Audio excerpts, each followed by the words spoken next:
Hello and welcome to Shadow Patch Notes, the series where we take the latest patch and discuss all the hidden tweaks and changes that didn't quite make the spotlight.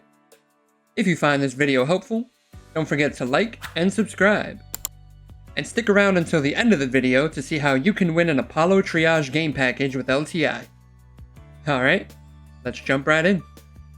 The Anvil Gladiator can now equip the bomb racks to become a proper bomber. You can even keep some of your size 5 missiles at the same time, and then some. This ship just got a whole lot cooler. I personally like using Valacar as target practice. Quick tip if you've never done strafe bombing before. Just click Alt and B to set a target, then release the bomb when the red circle aligns with your target. Good luck hitting your marks. Many of the armor sets with exposed necks have been updated in 4.5. This used to drive me crazy personally, so I'm glad to see them addressed. In case you didn't know, capital-sized components don't necessarily have the same standard look as their smaller counterparts. For example, this is how the power plant looks on the Reclaimer. It's also the same on the Polaris as well. Here's an interesting one I found in Arena Commander.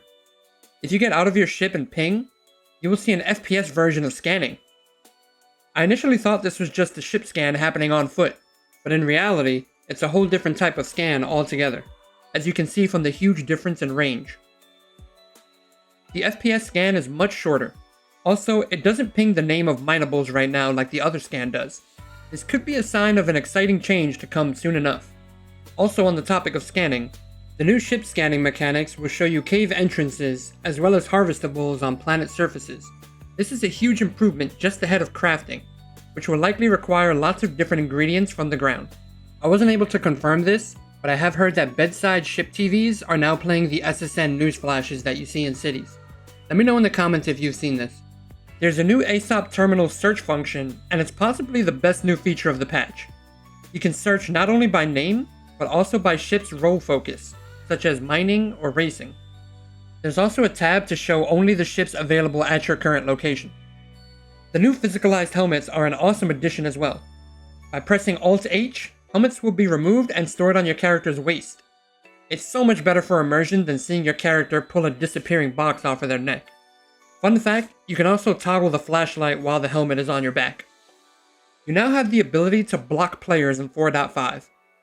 Pretty useful to avoid being followed by certain people across servers. The new loading screen mentions some info on faster than light communications and data transfer technology. One can only assume they may be setting the stage for data running soon. They also added Amelia Boyd's dead body as a set dressing in Ruin Station. Pretty brutal. The new Vulkan API is now implemented and out of beta in 4.5. You will see more graphic settings now, including DLSS transformer options. Overall, performance is a little better, and things do look a bit nicer, but we still have a ways to go. There's also improved lighting in many areas of the game. Now for the main point of the patch, engineering is in.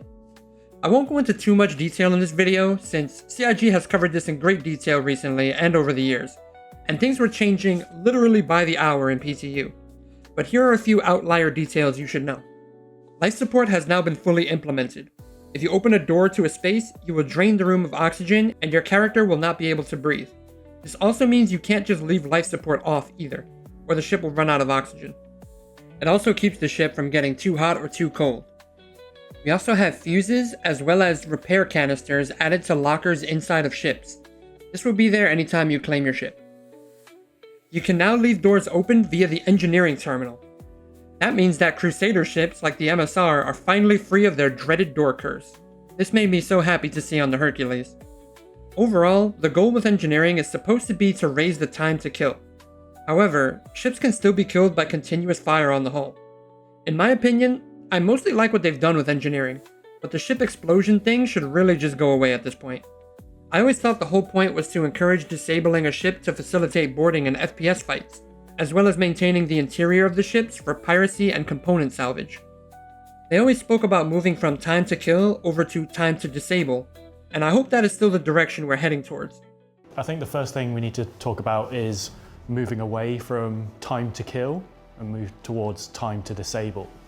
It's my hope that blowing up a ship comes down to boarding it and not just a few well-placed shots. We'll see how things go in the future. Not all ships are created equal, however.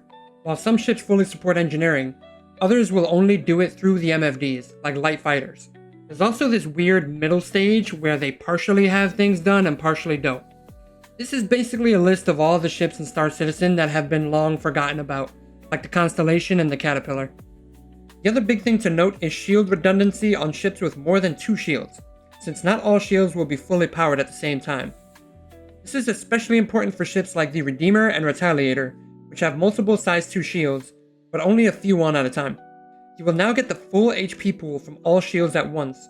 However, only 2 will regen at a time. Honestly, this is a huge improvement from the first time they put it out, and I'm happy with the compromise for now. Other ships affected by this are the Asgard, Valkyrie, and Zeus ES, among others. On top of this, size 2 shields did receive a huge buff though, so that should help with a wide array of smaller multi-crew ships. The new components added for engineering have names. The life support is called Comfort Air, and the radar is called Ecouter.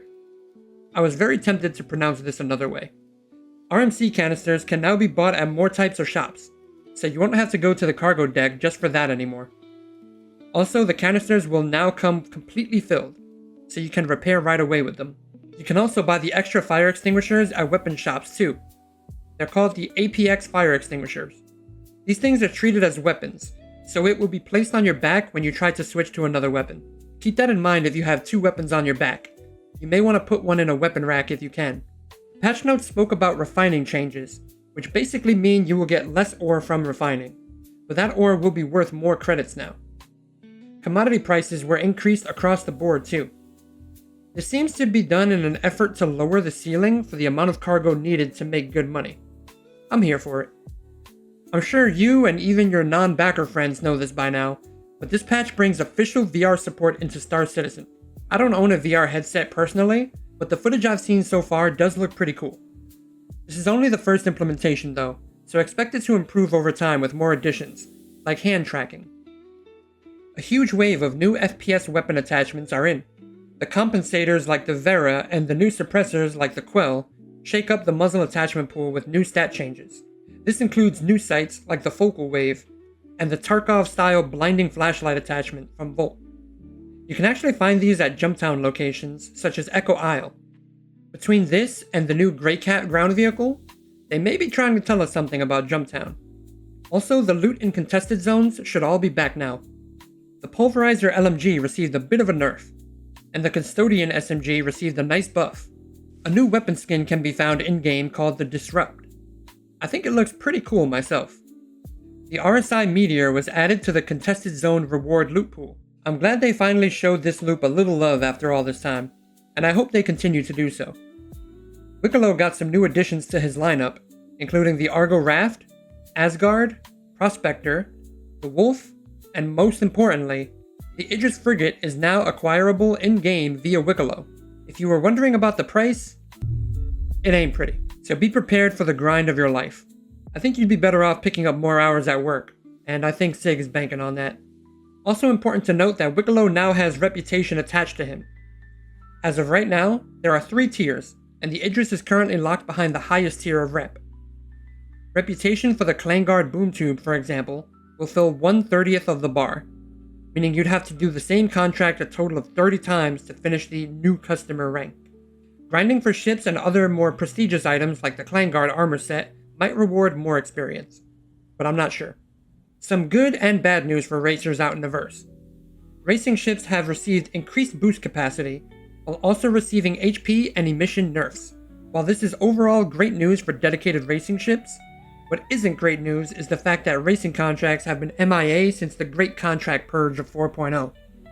I plan to do a full video on this topic covering all the missing contracts soon, so stay tuned for that.